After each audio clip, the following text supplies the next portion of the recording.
그렇게 죽으면 이 애들을 뭘 어디 뭐 화장을 하겠습니까? 뭘 하겠어요. 다 매장을 해요. 그래서 이제 뒤에 야산 같은 데 올라가면 애들을 묻어버리는 거예요, 거기다가. 그걸 묻는 것도 애들한테 시켜요. 근데 죽는 애들은 계속 죽어나가요. 삽질을 몇 번 하면은 막 손가락도 나고. 그런 경험들을 하게 되면서 더 이상 이곳에 살 수 없겠다. 어차피 나도 오늘 안 죽었을 뿐이지, 지금 살아있을 뿐이지, 좀 있으면 저렇게 될 건데. 그런 현실 속에서 목숨 걸고 탈북하지 않을 수가 없었던 것 같아요.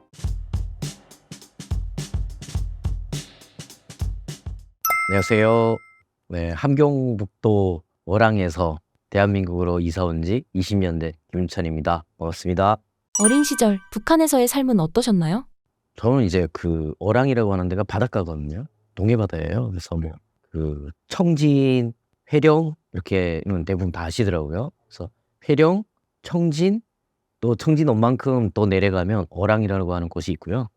동해바다고 뭐 저는 바닷가 마을 자체에서 살았기 때문에 거의 바닷가에서 학교 가고 그런 시간은 제외하고는 거의 바닷가에서 놀고 바닷가에서 생계도 거기서 좀 이렇게 해결을 하고 그렇게 살았었어요. 그래서 외부인들 같은 경우에는 바닷가로 그렇게 마음대로 출입이 안 돼요.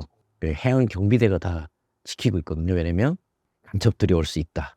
그리고 옛날 어르신들 이야기를 들어보면 실제로 간첩들이 막 잠수복을 입고 넘어온 적도 있다 그러고 뭐 그런 것들 발견했던 사례도 있고 그래서 철저하게 이렇게 경비대들이 순찰도 하고 그러거든요. 통제를 해요. 근데 뭐 주민들은 사실 자유롭게 막내를 뭐 이렇게 드나들기도 하고 하죠. 그래서 거의 어린 시절에는 제가 뭐 거의 취미 생활 겸 생계를 했다 그랬는데 이제 뭐 주로 바닷가에서 어선들이 들어오면 그 가공장으로 생선들을 다 옮겨가고 나면 그 배에 남겨져 있는 생선을 줍는 것들을 이제 하거나 아니면 북한은 또 뭐 어획량이 얼마가 됐든 간에 다 당에 다 바쳐야 되거든요.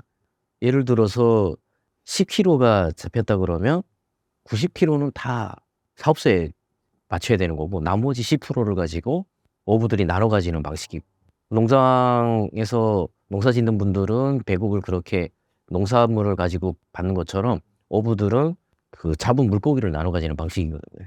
그러다 보니까 이분들이 이제 어떻게 하면은 그 저 물고기를 따로 챙길 방법들이 좀 필요하잖아요. 그래서 저희 아버지도 보면 어릴 때 그냥 지금도 기억나는 게 밥바옷이라 그러는데 배일을 하면서 입는 이렇게 방수대에 있는 장화부터 위에 이렇게 상의까지 연결된 옷들이 있어요. 작업할 때 가지고 갔다가 작업 끝나면 그거 둘둘둘둘 말아 가지고 이렇게 딱 메고 들어오는 그런 복장인데 항상 보면 어부들이 그 복장 속에 물고기 들어가는 뭐 오징어철이면 오징어 막 이런 것들을 숨겨서 들어와요. 근데 지금도 기억나는 것 중에 하나는 그렇게 하다 보면 또 생물 같은 경우에는 걸리면은 또 막 안 좋은 낙인이 찍히고 이러니까 어부들이 오죽하면은 나가서 먹는 건 자유예요. 생선을 잡으면 거기서 밥을 먹잖아요. 그래서 밥만 싸 가지고 나가거든요. 밥이나 된장 뭐 이런 종류를 가지고 나가요. 잡으면 거기서 바로 거기서 해 먹거든요, 음식을. 근데 보통 음식을 해 먹는데 뭐 생선 바로 잡은 걸 살아있는 것들을 바로 끓는 물에 막 이렇게 조리를 해서 먹는 음식들이 많은데 그런 것들을 많이 넣어서 삶아 가지고 막 나눠 가지고 들어와요.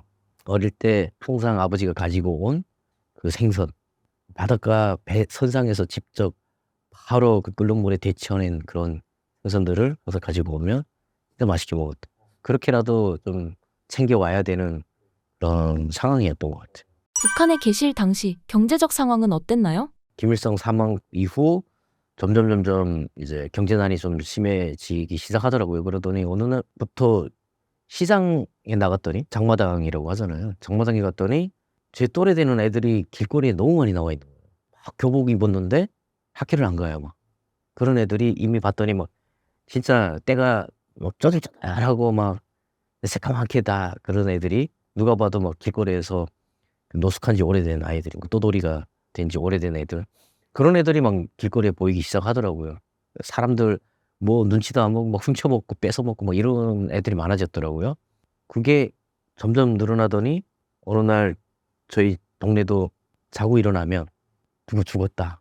또 자고 일어나면 내 친구네 뭐 어머님이 죽었다. 그 보면 다 굶어서 죽었다는 거예요. 그런 일들이 동네에서 막 생겨나더라고. 제일 충격적이었던 건 지금도 생생하게 기억나는 것 중에 하나는 저희 학교 선생님이 굶어서 돌아가셨다는 거예요.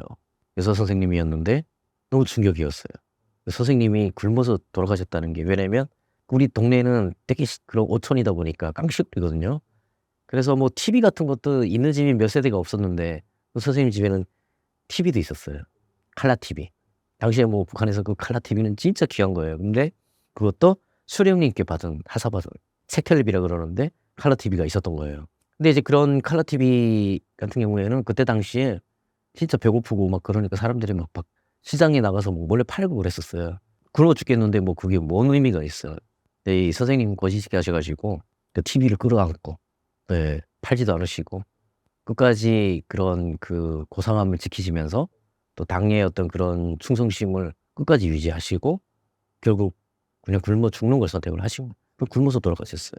예. 왜냐면 뭐 정부에서 의존을 정부에 많이 하고 있었던 건주민들이기 때문에 정부에서 배급을 안 하니까 뭐 바로 가장 저희 같은 정말 그런 직업의 사람들 같은 경우에는 뭐 훔쳐먹던 장사를 하든 뭐든 할 텐데 특히 이렇게 공직자들이나 또 선생님들이나 이런 분들은 더 그런 일을 할 수도 없는 일이고 동네에 또 그런 그 위신이 있기 때문에 마음대로 뭘 어떻게 뭐 구걸도 못하고 굶어서 돌아가신 걸 보고 정말 많이 충격을 받았었죠. 그래서 저희 집도 그러면서 점점 더 그런 경제적으로 어려움이 막 닥치더니 뭐 결국은 뭐 배고파서 굶어 죽는 위기까지 이제 되면서 부모님들이 자식들 앉혀놓고 "좋잖아.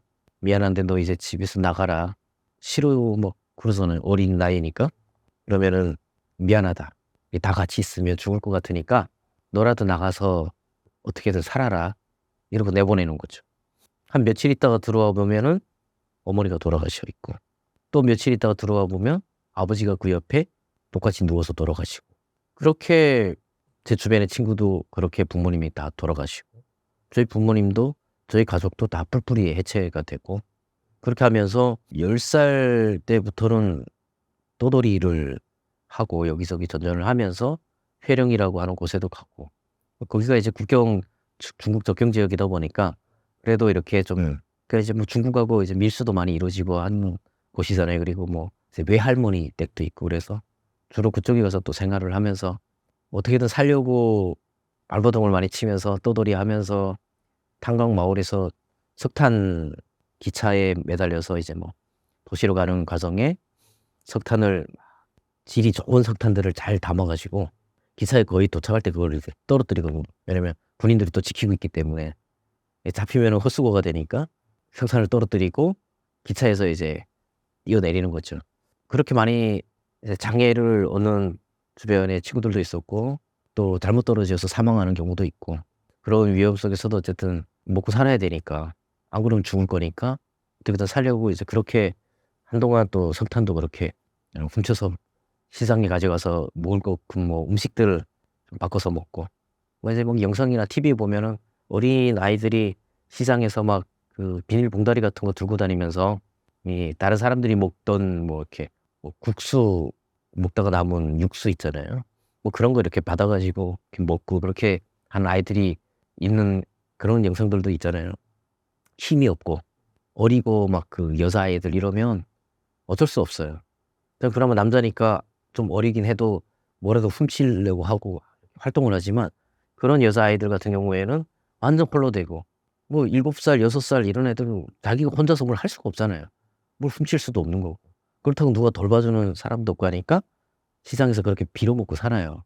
그래서 그런 아이들에 비하면 저는 그나마 남자고 뭐 제 여동생 한 명 데리고 2살 어린 여동생 데리고 생계를 하면서 이렇게 고난의 행군 시기라고 그러는데 그 시기에 그렇게 하다가 결국은 그 주변에 점점 이제 탈북한다는 얘기들이 많이 들리고 그때부터 주변 친구들을 보면 막 중국에 탈북했다가 막 붙잡혀 온 친구도 주변에 있고 그래서 중국 얘기를 좀 듣고 그랬는데 공공연하게 이제 그때 당시에는 다 알게 됐습니다. 그래서 뭐 "중국에 가면 너무 잘 먹는다. 사람들이 잘 산다." 이런 얘기 많이 듣고 그러다 보니까 저도 자연스럽게 '탈북을 해야겠다.' 뭐 총에 맞아 죽던 여기서 그냥 이렇게 굶어 죽는 한이 있더라도 차라리 목숨을 걸고라도 '탈북을 하자.' 그런 생각으로 이제 탈북을 시도를 했죠. 이미 그때 당시에 98년 정도 됐을 때, 제가 13살 그 정도 됐을 때는 이미 길거리에, 그 대도시인데도 길거리에 나가면 죽은 사람들 시체가 그냥 흔하게 보일 정도였어요. 좀 있으면 죽거나 내일 죽거나 한 2, 3일 뒤에 죽거나 그런 상태의 사람들이 그냥 그 시장 그 입구 같은 데 막 있는 거예요. 근데 주로 보면 제일 좀 안타까웠던 건 뭐였냐면 어린 여자아이들이나 어린아이들, 여성들, 노인들, 전형적으로 어떤 그런 사회적인 약자들, 그런 분들이 특히나 많이 그렇게 굶어서 돌아가시고, 또 어린아이들이 그렇게 많이 뭐 고아가 되고 길거리에 나앉고 그냥 굶어 죽어나가다 보니까, 당시에 이제 꽃제비 구호소 같은데 또 막 그 지역별로 꽃제비 구호소가 있어요. 그러면 그렇게 떠돌이하는 게 너무 보기가 안 좋잖아요. 뭐 다 잡아들일 수는 없지만 어쨌든 그 그룹바라고 하는 사람들이 이제 그런 걸 통제를 하는데, 잡아서 그런 데 보내요. 이 고아들을 막 모아 놓는 거예요, 그런 꽃제비들을. 왜냐면 외부에서 봤을 때 너무 안 좋잖아요. 너무 이런 꽃제비가 너무 많으니까. 그래서 막 가둬 놓는 거야, 아이들. 거기에서도 통제가 막 되고 하는데, 문제는 뭐냐면 먹을 걸 제대로 못 줘요. 아이들은 뭐 이렇게 먹을 거라도 줘고 하면서 그렇게 가둬 놔야 되는데, 거기도 운영하려면 식량이 있어야 되는데 없으니까 제대로 못 먹이는 거예요. 아이들이 거기서도 막 굶어 죽어나가거든요. 병 걸리지, 못 먹으니까 이제 병 걸리고 영양실조 오고 막 그러면서 이 온갖 병들이 막 생기거든요. 그래서 피부병부터 시작해서 기관지 쪽이라든지 뭐 위장, 간 질환 이런 것들이 많이 생겨요. 그러다 보니까 그런 병들이 막 걸리면 어마어마하게 죽어나거든요. 근데 그렇게 죽으면 이 애들을 뭘 어디 뭐 화장을 하겠습니까? 뭘 하겠어요. 다 매장을 해요. 그래서 이제 뒤에 야산 같은 데 올라가면 애들 묻어 버리는 거예요, 거기다가. 그걸 묻는 것도 애들한테 시켜요. 애들 그 관리자들이 이제 애들 시켜 가지고 시체를 들고 가게 해요. 그러면 애들이 그 시체를 들고 올라가서 땅을 파 가지고 거기다 막 묻고 그러거든요. 근데 겨울철 되면은 땅이 잘 안 파지잖아요. 근데 죽는 애들은 계속 죽어나가요, 계절에 관계없이. 그 어린애들 또 그걸 또 시체를 들고 올라가서 묻어야 되잖아요. 겨울에는 땅도 많이 안 파지고 삽질을 몇 번 하면은 막 손가락도 나오고, 그런 경험들을 하게 되면서 '더 이상 이곳에 살 수 없겠다. 어차피 나도 오늘 안 죽었을 뿐이지, 지금 살아있을 뿐이지 좀 있으면 저렇게 될 건데.' 네, 그런 현실 속에서 목숨 걸고 탈북하지 않을 수가 없었던 것 같아요.